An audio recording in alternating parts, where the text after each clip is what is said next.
During World War II, Texas was very, very important in the process and the production of just about everything during the war.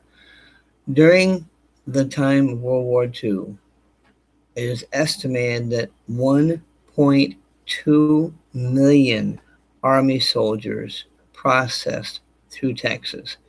And in addition to that, 200,000 pilots were trained there. Now, Texas was very fortunate. It's a big state, lots of operations that are very helpful. San Antonio, for example, had 4 air bases that could be used for training.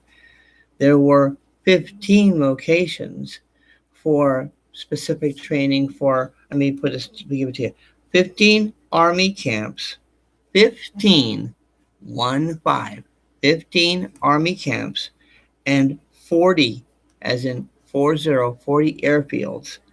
And all of those were available to train pilots for getting ready to fly. With 4 air bases, San Antonio became the world's largest aviation training center. The Naval Air Station in Corpus Christi was also a major aviation training center. The Navy also had bases at Beeville, Grand Prairie, and Kingsville. In addition, there are thousands of Germans and Italians and Japanese prisoners of war who housed at camps across Texas. So Texas seemed to encompass everything from training people to eventually to some war production. We'll talk about that in a minute, and also housing prisoners of war. Now, in terms of war production, the growing economy also, pardon me, uh, there was oil production, and that's really important because oil production kept the war production of Texas, especially, kept the war on a positive Allied footing because oil and gas are absolutely essential to gain victory. Now, there's also changes that were happening in Texas as a result of what was going on.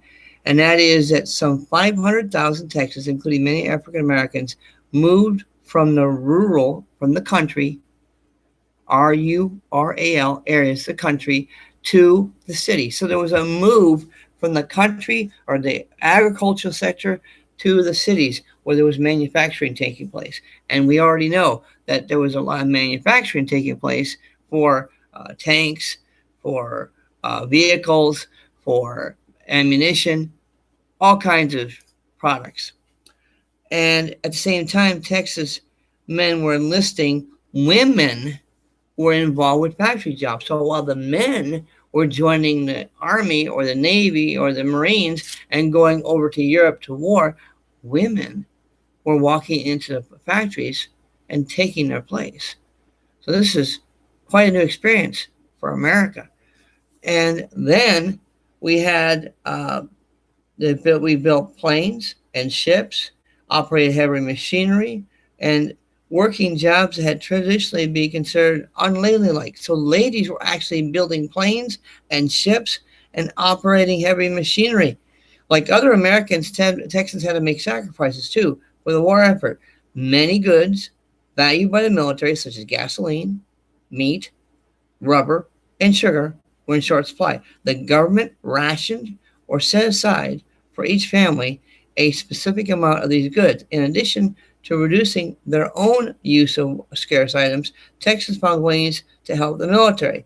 To help feed troops, Texas farmers devoted more land than usual to food crops rather than to cotton. Some Texans planted what were called victory gardens, in which were small vegetable gardens to grow extra food. So, as you can see, it was a combination. It was training for soldiers and training for pilots, and it was a move from the country area, the rural communities, to the cities.